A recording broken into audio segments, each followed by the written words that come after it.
Jsme tady na akci Red Bullu v Pražském Karlíně s Davidem Coulthardem. So I'm here with David Coulthard. At first, thank you that you accepted the invitation for this interview and welcome to Prague. No, thank you very much. I've just been on bicycle actually driving the course where we'll be driving later. And yeah, it's great. It's really cool. So looking forward to putting on the little show run here in Prague.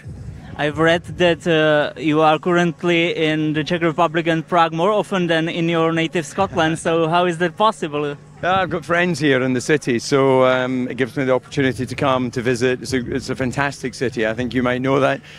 So any opportunity I get to come here, I do. What do you like most about Prague and maybe also the Czech people? Yeah, look, the Czech people I find very kind of open and friendly. They're not complicated people in that respect, so you're always made to feel welcome. I think there's a very good socialising culture here. You know, food and your beers and all that sort of thing makes it a really nice visit. You drove a Red Bull's car here in 2021 at the Charles Bridge and also in the city centre. So how do you remember this experience?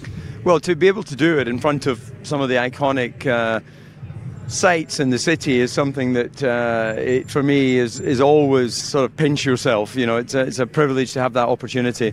So we don't have a Formula One race here in Czech Republic at the moment, but maybe in the future. How this, I would say, unusual collaboration with Red Bull come out, and why did you decide to take it on? Well, my last team in Formula One was Red Bull. I retired at the end of 2008, but I've always maintained a relationship with the team, as I have actually with Williams and McLaren. But Red Bull are happy to invite me to come and do these events, and I think that in my role today, I work in television, it helps me stay connected with what it is to drive a Grand Prix car. Like you said, you are a former driver of Red Bull. So what is the first thing that comes to your mind when you think about that era? Well, that was a great success, of course, World Championships with Sebastian Vettel and Max Verstappen. But those early years was about building the team, bringing the people together, putting the infrastructure in place, and now they're one of the best teams in the world. Okay, be honest, please. I think you could say that now. What were the conditions in the team because they were newcomers, like you said? Well, it was, of course, not at the standard that's necessary to win in Formula One, but not because they had bad people per se. They just didn't have a sense of direction and an absolute purpose. And I think that over the years, Christian Horner, as the team principal, has given them a very clear directive. He's put together the people that are necessary to build a winning structure, and that's led to them being one of the most successful teams in Formula One.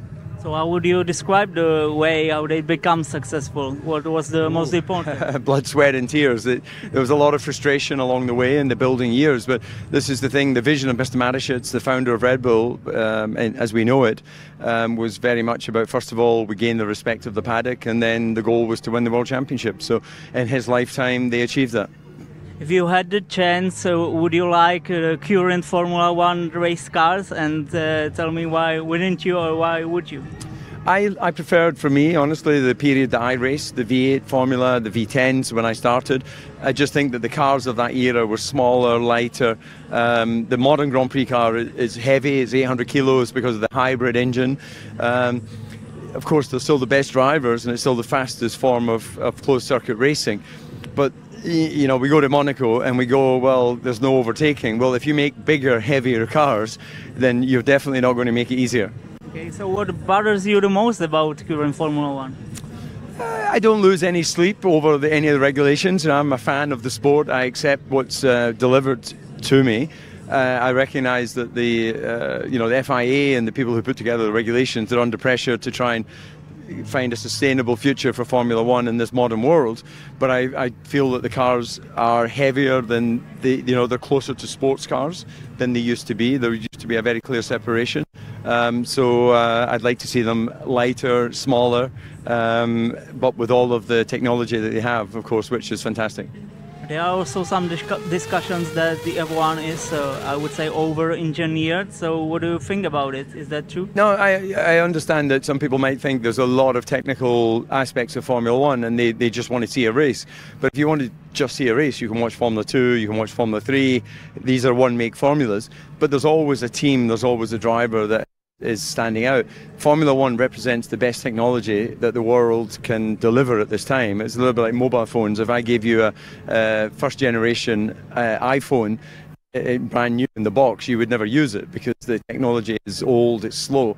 So modern Formula One, it's the best technology, it's the fastest cars, and that is part of the challenge of the competition. Maybe one personal thing, because I know you are a man who can inspire people. You had bulimii when you as a child. So how did you find a way to beat this disease? Well, it's all about the power of your mind. At the end of the day, the mind controls the body, not the other way. You know, I was in a situation where, for competition reasons, because I'm taller, a little bit like a jockey in a horse race, I had to keep my weight at a certain level. So that led to that disease. But then when I moved to cars, I didn't have the same pressures on weight, and therefore I could, return to a normal, healthy eating pattern. So, what I would say to anyone is that the brain controls the body, to that brain to make good decisions. So that means you need a lot of water, you need good nutrients from your 3 meals a day, and to do anything that deviates from that is not going to help your mind. Okay, thank you very much, David. Thank you.